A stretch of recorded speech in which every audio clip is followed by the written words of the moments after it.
देख लिया बेईमानों का साथ देने का अंजाम, जिसे तुम मालिक समझकर सारी जिंदगी ईमानदारी से वफादारी निभाते आए, उसी दिन तुम्हें खत्म करने के लिए गाड़ी में टाइम बम लगाया हुआ था। अब ठीक कह रहे साहब, आपका बहुत बहुत शुक्रिया, आपने मेरी जान बचाई। इसके बदले मैं कोर्ट में सच बोलकर एक बेकसूर की जान बचाऊंगा साहब। अमृतलाल क्या था, उसका असली चेहरा क्या था, सब बताऊंगा। मैं कोर्ट में गवाही देने को तैयार हूं साहब। अरे पंडित जी, पंडित जी। सुनील कपूर गुंडों को साथ लेके आया था, मुझे पीटा और संध्या को जबरदस्ती उठा के ले गया और धमकी देके गया है कि शामू को पुलिस के पास ले जाने के बजाय उसके हवाले कर दो, तभी वो संध्या को लौटा देगा, वरना।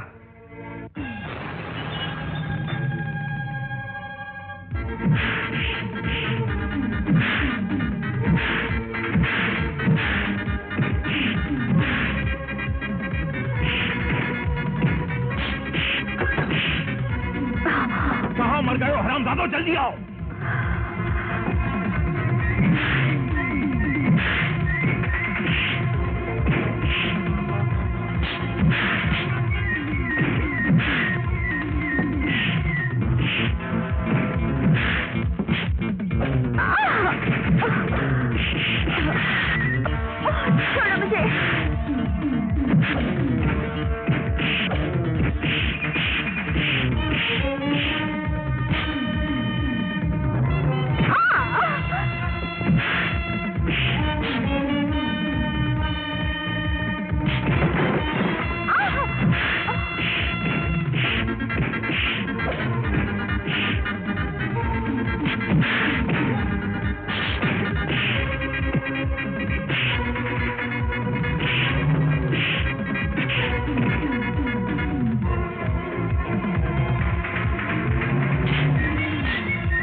छोड़ो मुझे।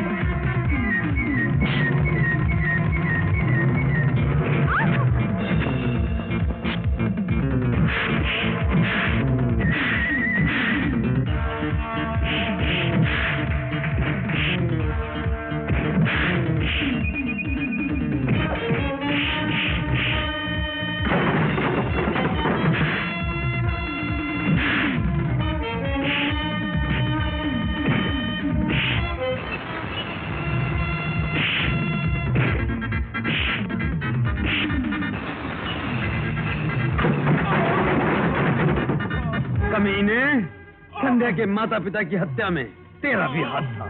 इतने दिनों तक तू अपने आप को निर्दोष साबित करता रहा। अगर संध्या को इस बात का पता चल जाता तो जिस तरह उसने अमृतलाल का कत्ल किया था उसी तरह वो तेरा भी खून कर देती। इसीलिए तू ड्राइवर शामू को जान से मार डालने की कोशिश कर रहा था।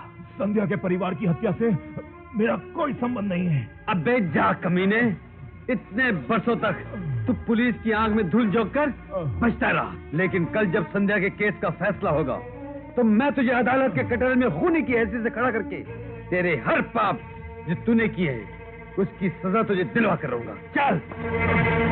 15 साल पहले पंडित सोमनाथ जी का मकान जलकर राख हो गया था। क्या वो एक हादसा था या किसी के कहने पर आग लगाई गई थी? कहने पर आग लगाई गई थी। किसके कहने पर आग लगवाई गई थी? अमृतलाल जी की। तुम्हें कैसे मालूम? क्योंकि अमृतलाल जी के साथ साथ मैं भी उस जुर्म में शामिल था। यह सब कैसे हुआ? क्या तुम अदालत को तफसील से बता सकते हो? हाँ, बता सकते हो।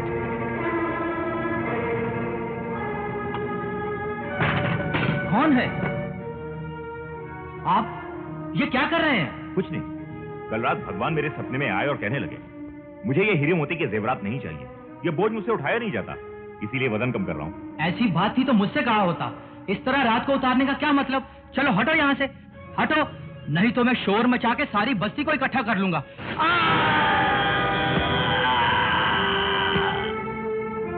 ये तो चल बसा, कहीं पुलिस केस ना बन जाए। लेकिन इस केस में हम नहीं, यही फंसेगा।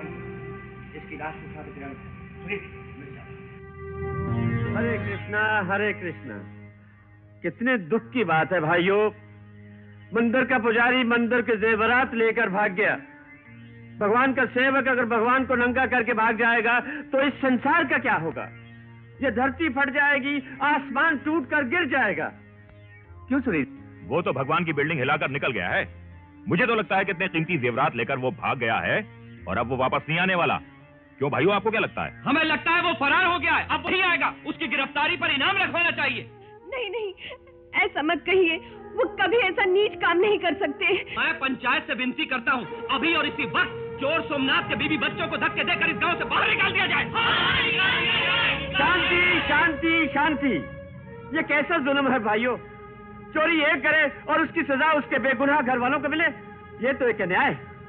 भगवान कृष्ण ने कहा है कि क्रोध पर काबू रख, क्रोध से जोश आता है और जोश से सर्वनाश होता है। इसलिए इन बेगुनाहों को दुखी करके सर्वनाश को अपने दरवाजे पर आने का निमंत्रण मत दो। ये बेचारे गरीब लोग कहां जाएंगे? मेरी आप सब लोगों से हाथ जोड़कर ये विनती है कि सोमनाथ के जुर्म की सजा इन बेगुनाहों को न देते हुए इन्हें यही रहने की आज्ञा दी जाए।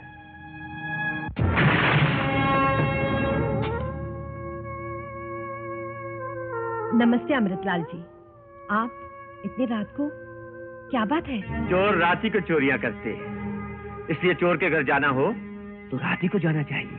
मैं समझी नहीं। देखो पड़ता है, हम प्रसाद लेने आए हैं, प्रसाद। क्या है कि लोगों ने तुम्हारी बेइज्जती करके तुम्हें यहाँ से निकालने का फैसला कर ही लिया था, लेकिन मेरे कहने पर तुम पर तरस खाकर तुम्हें यहाँ रहने दिया। क्योंकि मैंने तुम्हारी मदद की, इसलिए तुम्हारा फर्ज बनता है कि तुम थोड़ा सा मोहब्बत का प्रसाद मुझे दे दो, ताकि हिसाब किताब लेन देन सब बराबर हो जाए। क्यों क्यों क्या गाना?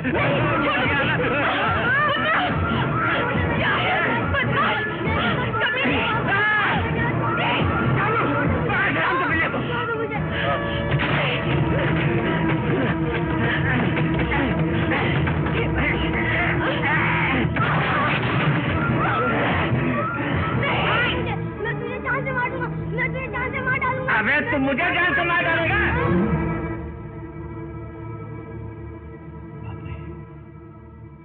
साहब ये तो मर गया।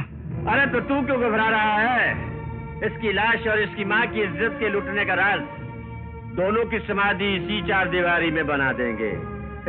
ये तो हमारे लिए बहुत मामूली बात है, समझा? जल्दी करो।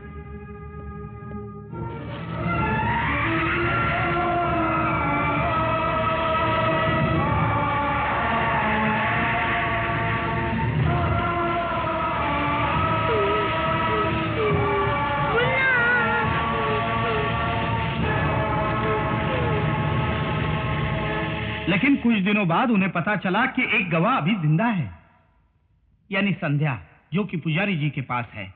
तो अमृतलाल जी घबरा गए और फौरन उन्होंने मुझे भेजा कि जाके संध्या को ले आओ। लेकिन तब तक संध्या अपने मौसी के साथ उनके गांव जा चुकी थी और इस तरह वो कहानी वहीं खत्म हो गई। चलो, अगर मान भी लिया जाए कि तुम्हारी ये कहानी सच है, तो 15 साल तक तुमने इस सच को क्यों छुपाए रखा? और आज के दिन अचानक जाहिर करने की तुम्हें क्या जरूरत महसूस हुई? इसी बात का तो अफसोस है बीवी जी। 15 सालों से बापों का घड़ा भरते भरते अब जाके छलका है। अमृतलाल जी संध्या को बिल्कुल भूल चुके थे और बड़े आराम से अपनी 2 चेहरे वाली जिंदगी काट रहे थे। लेकिन एक दिन अचानक जैसे आसमान से बिजली टपकती है, वैसे ही अमृतलाल के लिए संध्या टपक पड़ी और इसने उनका खून कर दिया। जो अंजाम उनका हुआ वो मेरा भी हो सकता था। आज मुझे इस बात का एहसास हो रहा है।